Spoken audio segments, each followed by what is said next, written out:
Bom, quero compartilhar com vocês algo muito sério. Eu acabei de aconselhar uma pessoa aqui que está passando por um momento de crise da sua sexualidade e deseja sair dessa crise, deixar os desejos homossexuais e por ela ser uma pessoa cristã, frequentar uma igreja cristã e quando ela pensa confessar esses desejos, essa luta, esse conflito dentro dela, ela olha para o seu ponto de referência, quem são o ponto de referência dela.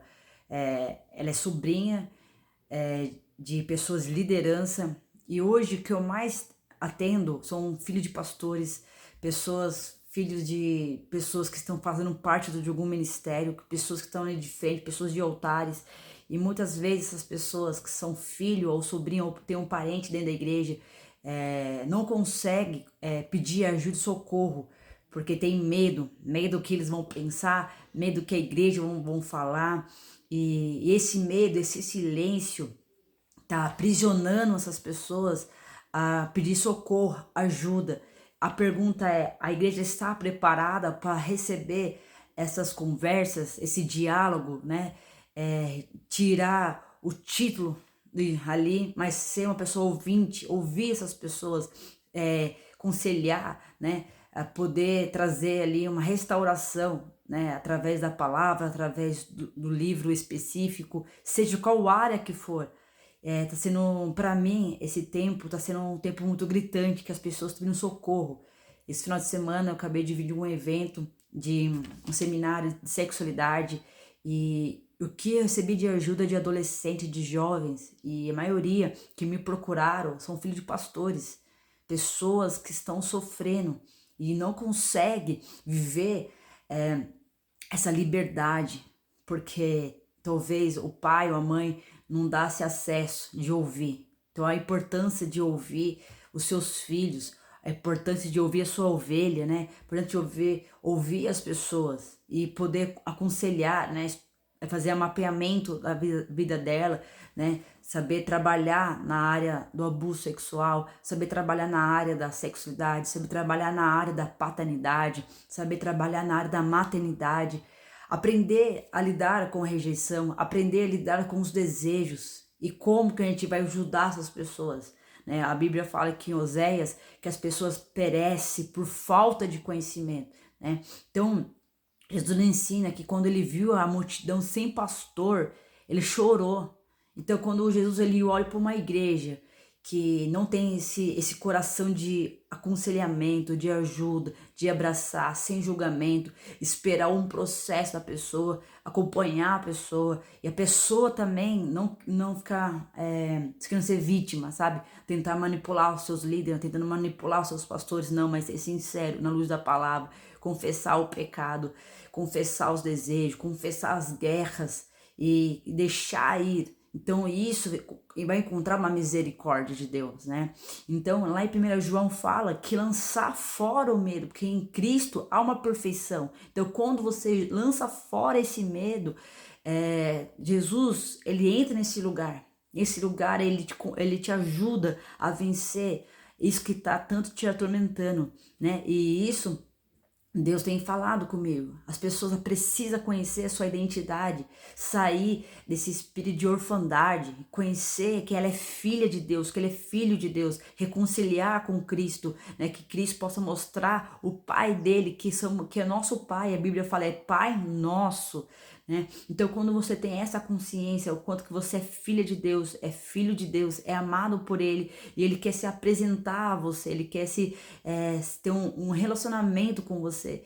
E muitas vezes, que é das minhas experiências que eu vivi no meu processo de transformação, foi um momento que eu estava no meu quarto e orando, buscando revelação, né? Aprendendo a orar, aprendendo a dizer não para os desejos, aprendendo a dizer não para minhas vontades, aprendendo a desconstruir os comportamentos. Então, é um processo. E com certeza eu não vivi isso sozinha. Existiu e existe pessoas que sempre me acompanham, que eu honro muito. Olha que a palavra diz em Eclesiastes 4, 12, fala assim: sozinha uma pessoa corre o risco de ser atacada e vencida, mas duas pessoas juntas pode se defender melhor. E se houver três, melhor ainda. pois uma corda trançada com 3 fios não se pode se arrebentar facilmente. O que quer dizer no Eclesiastes, cara? Salomão falou assim, nunca anda sozinha. Tem aconselhamento, tem pessoas para te ajudar, peça ajuda, mas também esteja você na sua posição. Aprenda a guerrear, aprenda a dizer não, aprenda a decorar versículo, aprenda a viver essa verdade que a palavra diz lá em Romanos, que a fé vem pelo ouvir. Ouvir o quê? Ouvir a palavra de Deus. E o que você está ouvindo? Então, se você está ouvindo uma mentira, ela vai te aprisionar. Mas se você ouvir uma verdade, a palavra diz onde está o Espírito Santo, ali é uma liberdade. Então, a minha liberdade é abrir mão dos meus desejos. A liberdade é abrir mão da minha ansiedade. A minha liberdade é abrir mão dos meus medos. A minha liberdade é abrir mão do meu orgulho, sabe? A minha liberdade é abrir mão dos meus títulos. É de eu deixar ser um vaso na mão de Deus. Deixar Deus tratar, e deixar Deus te levar nesses lugares obscuros do seu coração, e deixar Deus tratar, né? No meu caso, ele tratou abuso sexual, ele tratou a paternidade, ele tratou a rejeição, ele tratou crise de orgulho que eu tinha medo, enfim, tantas coisas áreas na minha vida, insegurança, eu era uma pessoa muito insegura, então tudo isso, deixei Deus tratar, e lógico, orando, buscando, santificando, resistindo às tentações. Então, a gente aprender, né? Aprender a lidar com esses desejos, né? Lá em 1 Coríntios 10:13 fala assim: não vem sobre vocês uma tentação ser humana, mas Deus é fiel que vossa não deixar ser atentado acima do que podes. Antes da tentação, Ele também dará um escape para que você possa suportar. Então, quando estiver no momento mais aflição da sua alma, Deus vai dar um suporte para você. Que através da palavra, da oração, de você dizer não. E você aprender também a fazer guerra espiritual. A você saber que Deus deu uma espada na sua mão para você ir para cima. Né? Efésios 6:10 fala a armadura de Deus. Então, a importância a gente aprender a ler Bíblia, a gente ter o conhecimento dela, mas também colocar em prática. Então, como você vai vencer? Peça primeiro para Deus, né? Deus fala, cara, lá, aqui está escrito lá em Efésios 3:20. Toda glória a Deus, toda glória seja a Deus que deu o grandioso poder que atua em nós, é capaz de realizar infinitamente mais do que pedimos ou que podemos imaginar. Então Deus é capaz de nos realizar o desejo que nós precisamos. Deus ele é capaz de realizar aquilo que está no nosso coração. Deus tem um desejo por nós. Deus tem esse prazer de nos tirar dessa condição que estamos vivendo e vivendo a condição que Ele tem para nós. Então, se eu estou sentindo fraca, né, mas Ele é forte, Ele me coloca num lugar de descanso, Ele me coloca sobre mim o poder de vencer as guerras. Então, faça isso, né? Ora, peça para Deus por pessoas específicas para te ajudar. Como eu já disse aqui, eu não caminhei sozinha, eu orei, pedi tanto para Deus, Deus, põe pessoas para me ajudar, e graças a Deus, a área que eu mais sofri, né, e foi a área que Deus mais me abençoou, com pessoas saudáveis, pessoas íntegras, pessoas que têm compaixão, pessoas que realmente amam ajudar. E também eu aprendi a submeter, a entender a submissão, eu aprendi a honrar, eu aprendi a dizer não, eu aprendi que o não de Deus é o melhor para mim, eu aprendi a renunciar aos desejos, eu aprendi a lidar com certa situação e vencer.